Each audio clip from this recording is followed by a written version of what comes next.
Clément, tu n'es pas jongleur avec des bouteilles d'eau, tu es fondateur de Permagro, qui est donc un cabinet de gestion opérationnelle de domaine viticole, à partir d'expertise, ta propre expertise, et à partir d'outils numériques développés en interne, et de plus en plus sur base no-code. Et tu as créé une application pour la gestion de travaux viticoles que tu mets à disposition du coup aujourd'hui de tes clients.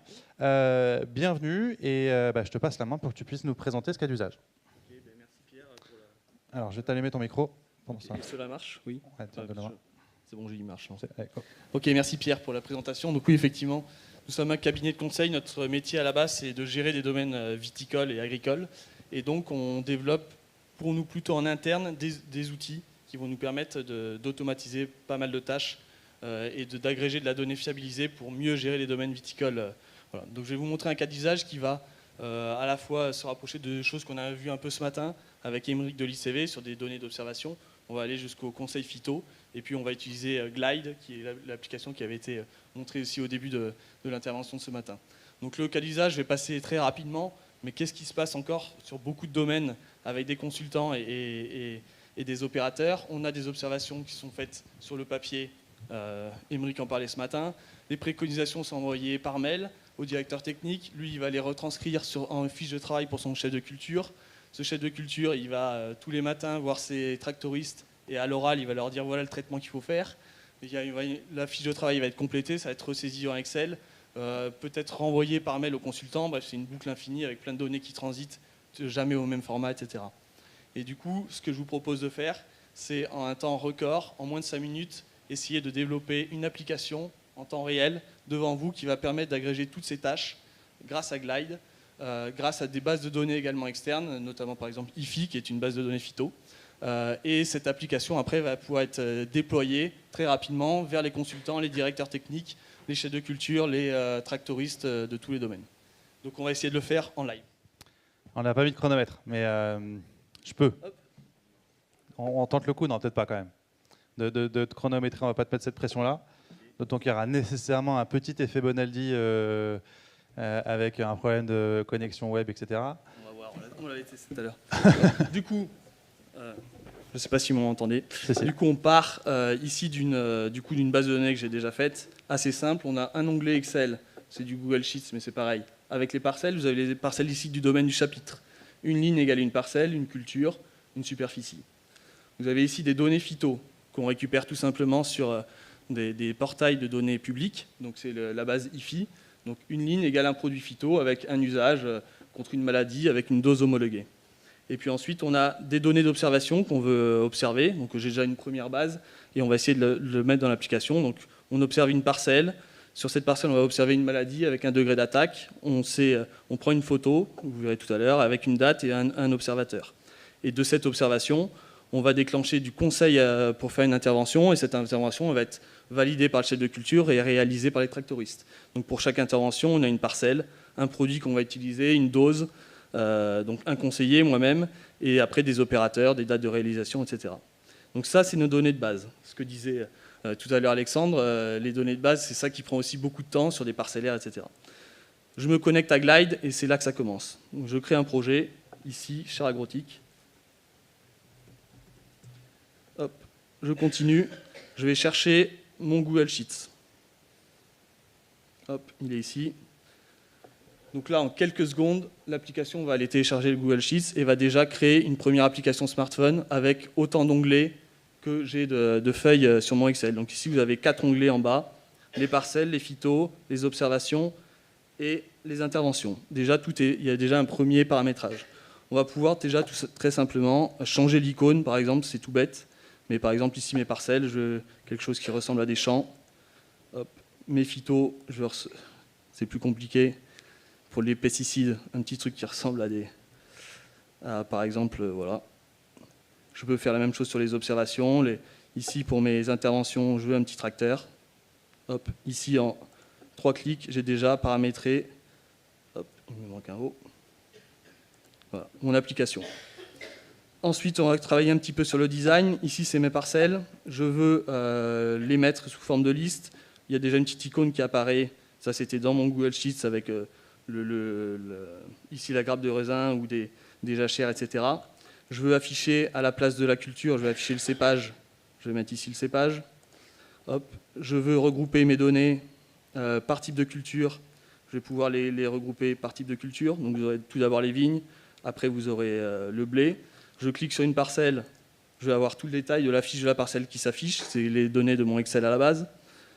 Et j'ai déjà le formulaire de création qui est déjà pré-paramétré pour créer une nouvelle parcelle si j'avais besoin. Mes phytos, j'ai ma base de données phyto. Je ne veux pas afficher la vigne, je vais afficher la cible, la maladie, oïdium, acarien, etc. Et pareil, je clique sur un des phytos, j'ai déjà toute sa fiche produit, quand est-ce que je peux l'utiliser, quelle dose est utilisée, etc. C'est des données publiques. Mes fiches d'observation. Donc ça, je veux changer un peu le design, je veux mettre les photos que j'ai déjà prises. Hop, je vais pouvoir me passer par exemple en mode Kanban, où voilà, il y a des modes grid, tous ces modes-là. Hop, vous voyez, c'est très fluide. Pour créer l'application, on a déjà les photos qui apparaissent. Et on voit déjà, voilà, je vais mettre la date d'observation. Hop. Et elle apparaît ici. Donc j'ai la parcelle, qu'est-ce que j'ai observé, la photo. Si je clique dessus, j'ai les détails. Si je veux paramétrer mon formulaire d'observation, il est ici. Ici, il y a déjà un formulaire qui est déjà pré-paramétré par l'application. Et je peux aller chercher des listes. Lui, il ne va pas deviner que la parcelle, c'est une liste de parcelles. Donc par exemple, je vais cliquer sur une liste de choix ici, c'est du glisser-déposer. Sur cette liste de choix, je vais aller chercher ma table de parcelles, mon nom, ici. Quand je crée une observation, je vais déjà cliquer sur une parcelle. Idem sur les maladies. Les maladies, je veux une liste de choix qui va aller chercher les maladies déjà renseignées dans mes premières choses. Hop, maladie. L'image. L'image, je veux que mon téléphone il prenne une photo. Hop. Donc ici, je vais prendre une image piqueur. Et ici, quand vous l'aurez sur le smartphone, quand vous faites l'observation, ça va ouvrir l'appareil photo. Vous pouvez même mettre un tag de géolocalisation. Hop. En quelques secondes, le formulaire il est prêt à être utilisé par tout le monde. Et après, vous avez vos interventions ici. Voilà, la liste des interventions qui ont été enregistrées en mode, par exemple, liste. En vert, toutes celles qui ont été finies, celles qui sont programmées, celles qui ont été annulées en rouge. Il y a déjà des petits pictogrammes qu'on avait paramétrés, que j'ai paramétrés dans mon Excel en fait au tout début. Et voilà. Et du coup, on a en quelques minutes une application qui est directement utilisable. On a la liste de parcelles, les phytos, des formulaires pour faire les observations en tant que conseiller. Le chef de culture, il voit en live les données et il peut saisir les interventions. Maintenant, on va publier l'application. Hop, ici, je vais vous la rendre publique. Je la rends publique sans forcément de connexion pour aller plus vite. Je publie l'application. Cher Agrotic. On va voir si elle se publie rapidement. Donc cheragrotic.glide.page. Voilà, vous pouvez ouvrir votre smartphone, vous pouvez scanner ça. L'application est déjà sur votre smartphone.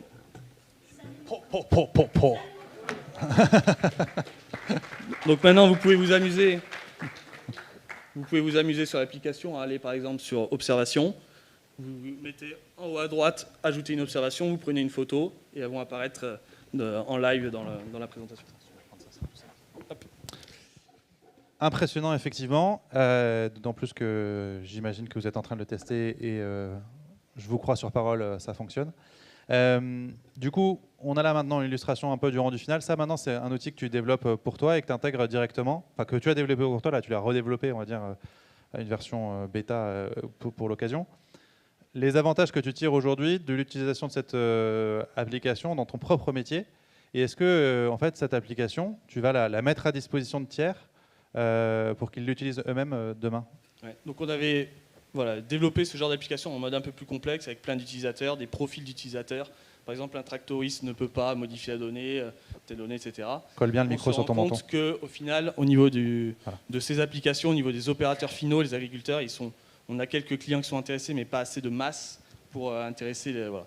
Donc pour nous, c'était plutôt prototyper, avoir des applications en interne pour que nous puissions les utiliser sur le terrain, et pour collecter de la donnée. Pour le moment, on a du mal quand même à les faire utiliser à des agriculteurs. Ouais, donc ça conduit du changement, elle reste encore à faire.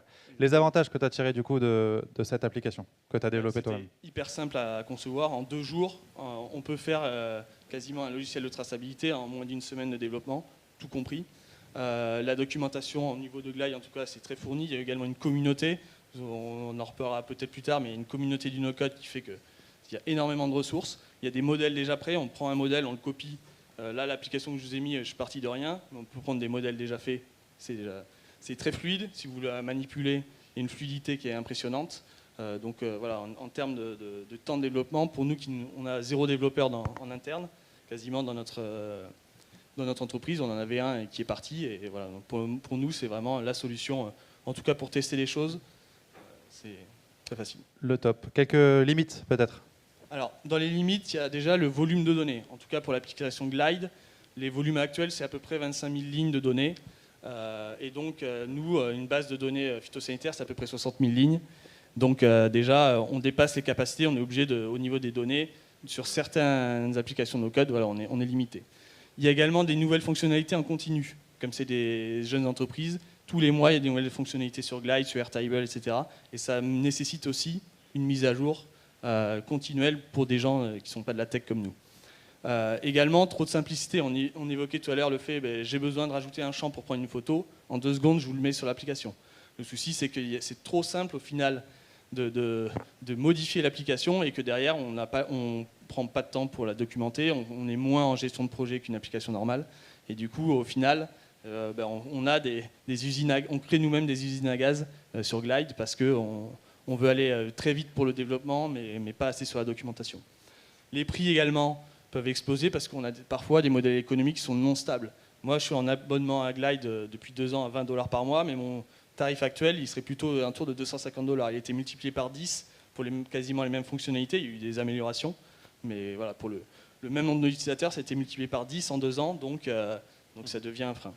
Pour nous, il y a des outils qui manquent, et puis après, voilà, et l'interopérabilité des données, il y a beaucoup d'outils qui existent, mais voilà, c'est aussi il faut savoir où va être stockée la donnée essentielle de notre société, et ça c'est important. Tu l'as dit, tu t'es aussi recentré sur ton activité de conseil. Les outils numériques peuvent être mis à disposition, mais sont aussi principalement utilisés par toi. Et tu nous as dit aussi que tu n'avais plus de développeurs en interne. Comment tu fais du coup si tu es amené à aller un peu au-delà de ce que peut proposer un outil no-code? Effectivement, on a des outils. On avait un développeur avant dans l'entreprise qui nous a quittés. Et nous, notre métier, c'est de faire du conseil. On a des outils qui ont été développés avec du code, avec du Python, avec du SQL. Et on a, par exemple, nous testé récemment ChatGPT qui nous permet de maintenir le code, de créer du nouveau code.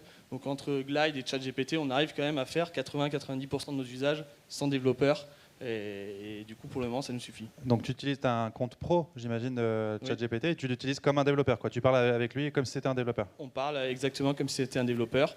Donc en fait, ça nous permet aussi de formaliser, nous, en tant que moi, chef d'entreprise qui ne connaît rien au code, de formaliser le plus précisément possible ma demande. Sinon, ChatGPT ne comprend pas. Et je lui parle comme si c'était un développeur, mais je dois me forcer à bien lui parler.